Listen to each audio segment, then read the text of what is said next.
Every history book teaches you the same clean, prestigious story about the Victorian era. You picture gentlemen in top hats, the birth of the steam engine, and the triumph of the global free market.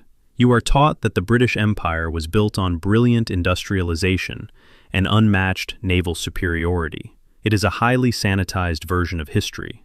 It is also completely wrong. The immense wealth that fueled the height of modern London wasn't just funded by brilliant factories.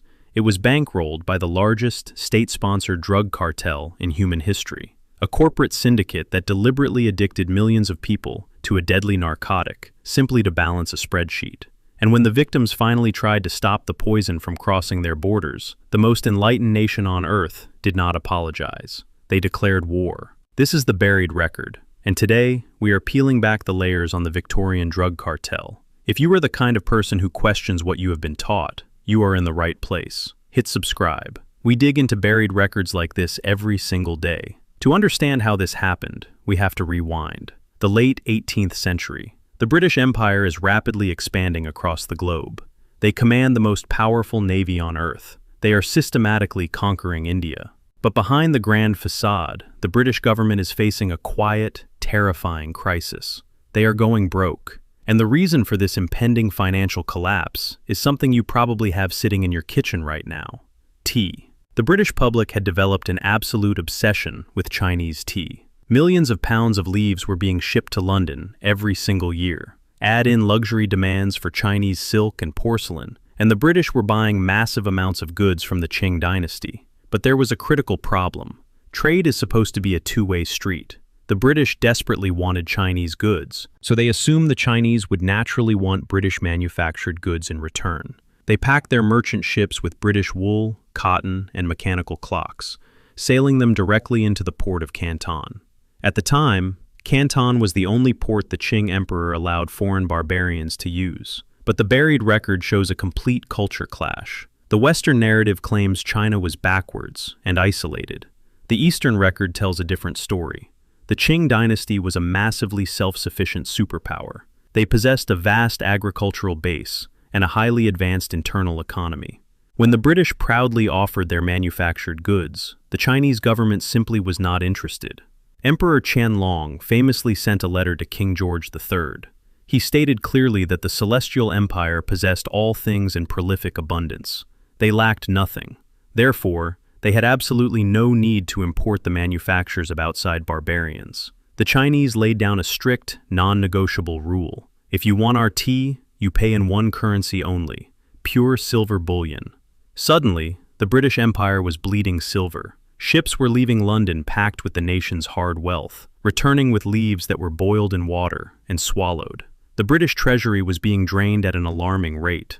The British East India Company, the massive mega-corporation that controlled all British trade in Asia, was facing total bankruptcy. They had to find a product that the Chinese people would actually buy, something powerful enough to reverse the flow of silver, and they found it.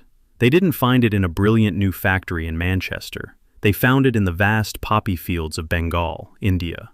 Opium. Now, hold that thought, because what I'm about to tell you next makes modern drug cartels look like absolute amateurs. The British East India Company was not just a normal business. It was a corporate empire that controlled its own private, heavily armed military. They ruled over vast territories in India, where the climate was absolutely perfect for growing poppies. Now, opium had actually been used in China for centuries, mostly as a traditional medicine. It was rare, expensive, and heavily regulated by the state. But the East India Company saw a terrifying opportunity to completely change the market. They did not just want to sell medicine to sick people. They wanted to engineer a nationwide addiction crisis. They systematically established a brutal monopoly over opium production in Bengal. They forced local Indian farmers to stop growing food crops and plant poppies instead. They built massive industrial processing factories. Here, the raw opium was boiled down, rolled into dense balls, and packed securely into heavy wooden chests. Each chest weighed over 130 pounds. The company was churning out thousands of these chests every single year. But there was a massive legal hurdle standing in their way. Selling opium for recreational use was strictly illegal in China. The Qing Emperor had rightfully banned it. So, how does a respectable, government-backed British corporation sell thousands of tons of illegal narcotics to a sovereign nation. They build the most sophisticated international smuggling network the world had ever seen. The East India Company would publicly auction the opium in Calcutta to private independent traders. These traders, many of them prominent British and American businessmen, would load the chests onto fast, heavily armed ships called clippers. These clippers would sail rapidly to the Chinese coast, but they would never dock at the legal, heavily monitored port of Canton. Instead, they anchored off a desolate island called Lintin, sitting right in the Pearl River Delta. This island became the dark web of the 19th century. Corrupt Chinese merchants and local smugglers would row out to Lintin Island under the cover of darkness. They used fast, heavily oared boats known ominously as fast crabs or scrambling dragons. They would buy the opium using pure silver, bypassing the imperial tax collectors entirely. Then, they would distribute the poison deep into the Chinese mainland. The British East India Company kept their hands perfectly clean on paper, but they were funding the entire operation. The corporate strategy worked flawlessly. The silver that had been rapidly flowing out of Britain was now flowing rapidly back in. The devastating trade deficit was completely reversed. By the 1820s, the East India Company was generating millions in pure profit. The British government was literally balancing its national budget on the tax revenue generated from Indian opium. But halfway across the world, the Qing dynasty was collapsing from the inside out. This was not just a few marginalized people getting high in dark alleyways. The British had successfully flooded the entire Chinese market. They drove the price down so incredibly low that highly addictive opium became accessible to everyone. The addiction spread across the empire like a devastating plague. It started with the wealthy elites and high-ranking court officials. Then, it aggressively spread to the merchants, the military officers, and finally, the peasant farmers. The Eastern Record documents a horrifying societal breakdown. Entire generations were completely immobilized. The Chinese military was rotting from within. Imperial soldiers were literally trading their weapons and armor for a few ounces of the drug. The economic damage was just as catastrophic as the human toll. The silver that was supposed to fund the Chinese empire was vanishing into thin air. It was being handed over to smugglers and shipped directly back to London banks. For the first time in its long, proud history, the Qing dynasty was facing a massive trade deficit of its own. The internal price of silver skyrocketed. Basic taxes became impossible for ordinary citizens to pay. The empire was bleeding out, both financially and physically. The British had successfully solved their tea problem by creating the largest engineered humanitarian crisis of the 19th century, and they had absolutely no intention of stopping the highly profitable flow of drugs. But in Beijing, the emperor was looking at the systematic destruction of his civilization, and he was about to make a drastic decision that would permanently alter the course of global history. In 1839, the Daoguang emperor decided he had seen enough. He appointed a brilliant, notoriously incorruptible scholar named Lin Zexu to solve the crisis. Lin was sent to Canton with absolute imperial authority. His mission was simple: eradicate the opium trade completely. Lin did not negotiate. He immediately blockaded the foreign factories in Canton. He trapped the British and American merchants inside their own warehouses. He demanded they surrender every single chest of illegal opium. And to their absolute shock, he actually forced them to do it.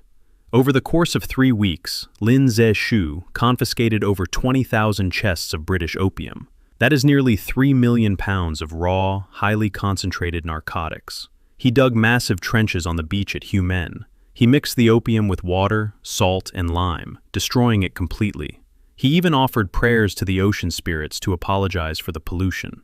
It was a monumental triumph for public health. A sovereign nation had successfully defended its people against a devastating foreign cartel.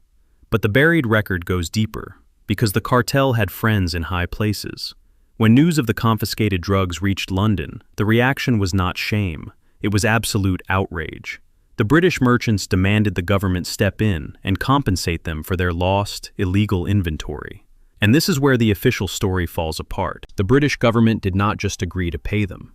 They decided to send the most powerful military force on Earth to punish China for enforcing its own laws. They framed it to the public as a noble defense of free trade. They claimed the Chinese were being arrogant and restricting global commerce. It was a brilliant, devastating piece of public relations. In 1840, a massive British fleet arrived off the coast of China, and the Qing dynasty, despite its massive size, was completely unprepared for what happened next. The British brought a terrifying new weapon of war, the Nemesis. It was the world's first ironclad steamship. It did not rely on the wind. It could navigate shallow rivers, firing devastating explosive shells into wooden Chinese war junks. The battles were not actually battles. They were mechanical slaughters. This was not a war between two equal nations. It was an advanced military, forcing a country to consume poison at gunpoint. The British Navy sailed up the Yangtze River, threatening to cut off the empire's vital food supply. The Qing dynasty was broken. The emperor had absolutely no choice but to surrender.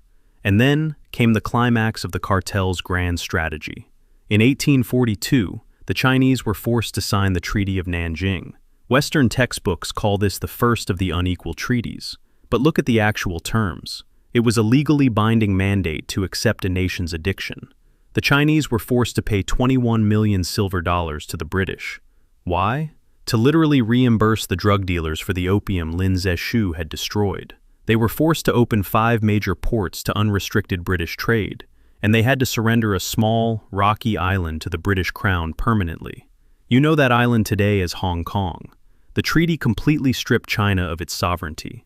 British citizens in China were granted extraterritoriality. That means if a British drug smuggler committed a crime in China, Chinese authorities could not touch him. He could only be tried by a British court. The cartel had essentially legalized its entire operation through sheer military terror. This is the perception overturn that changes everything. The West calls the 19th century the Age of Enlightenment. The East calls it the beginning of the century of humiliation. Same century, same events, completely different story. The Opium War was not an unfortunate trade dispute. It was a deliberate, state-sponsored chemical attack that fractured the oldest continuous civilization on Earth. It shifted the entire axis of global power from the East to the West, and it left a psychological scar that is still driving global politics today. If you want to understand modern China, you have to look at this buried record. Their current geopolitical strategy is built entirely on ensuring this level of humiliation never, ever happens again. Every history class teaches you about the brilliance of the British Empire. They rarely mention that the empire was essentially acting as a global narco-state. Everything you just heard is documented. It is in the historical record. The question isn't whether it's true. The question is, why weren't you taught this? If this changed how you see the Victorian era, share it with someone who needs to hear this. And if you want to go deeper, the buried record has a lot more to reveal. Subscribe, and we will keep digging. But if you think the Treaty of Nanjing was the end of the cartel's ambition, you don't understand how corporate monopolies work. The buried record goes much deeper. Because 14 years later, the British Empire realized they had made a mistake. They hadn't forced China to completely legalize the drug. They had only opened a few ports. The vast interior of the Chinese continent was still technically off limits to their opium clippers. And drug cartels do not like boundaries. By the 1850s, the British government needed a new excuse to start a second war. They needed a pretext to march all the way to the capital, Beijing, and force the emperor into total submission. They found it in a minor bureaucratic dispute over a smuggler's ship called the Arrow. It was an incredibly flimsy excuse. But when you have the largest navy on Earth, you don't need a good excuse. You just need a target. This time, the British did not come alone. The French Empire wanted a piece of the Chinese market. Together, they launched what history calls the Second Opium War. But let's call it what it actually was. A joint-stock corporate invasion. In 1860, a combined Anglo-French military force pushed all the way to the outskirts of Beijing. The Qing military, completely hollowed out by decades of addiction and internal rebellion, collapsed. The emperor fled the capital in terror. What happened next is one of the darkest, most deliberately ignored chapters in Western history. It is the ultimate climax of the Victorian cartel's reign. Just outside Beijing sat the Yuanming Yuan, the old summer palace.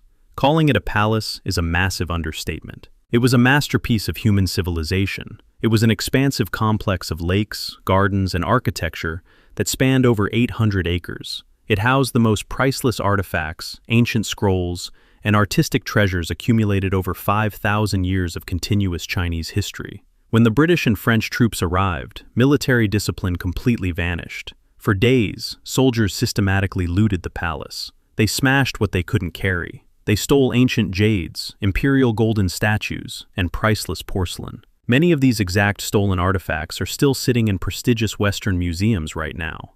But the theft wasn't the darkest part. The British commander, Lord Elgin, wanted to send a message. He wanted to inflict a psychological wound so deep that the Chinese emperor would never dare defy British trade interests again. He didn't attack a military fortress. He ordered the complete and total destruction of the old summer palace.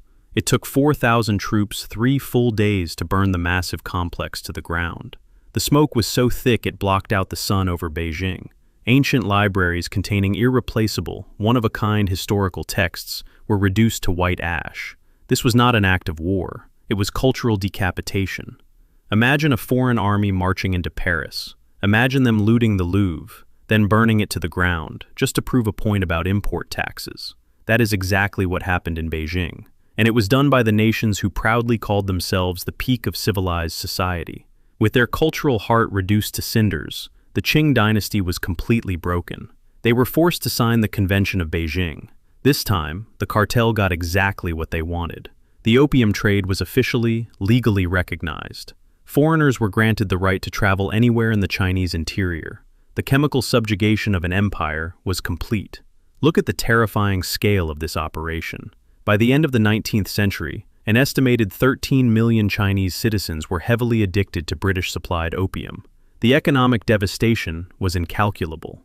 A civilization that had stood as an economic superpower for millennia was carved up into foreign spheres of influence. This is why the Eastern lens is so absolutely critical. If you read a standard Western textbook, the Opium Wars are treated as minor colonial skirmishes. They are mere footnotes in the grand, glorious expansion of the British Empire. They are wrapped in sterile, academic language about trade imbalances and diplomatic relations. But the Eastern record tells a completely different story. To the East, this is the ultimate trauma. It is the definitive proof that the enlightened West was willing to act as a ruthless, highly organized drug syndicate when it suited their financial interests. Every empire believes it is the exception. They tell themselves they are spreading civilization, law, and order. But behind the triumph is almost always a secret, a dark one.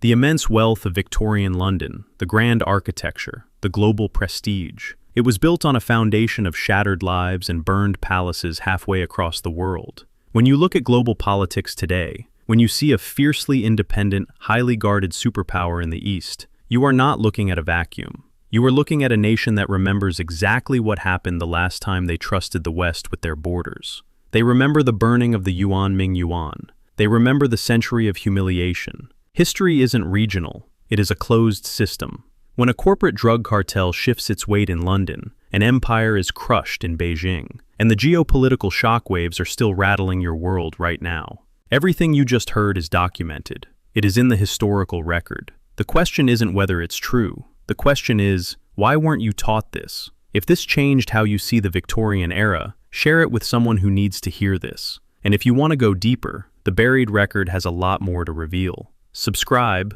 and we will keep digging.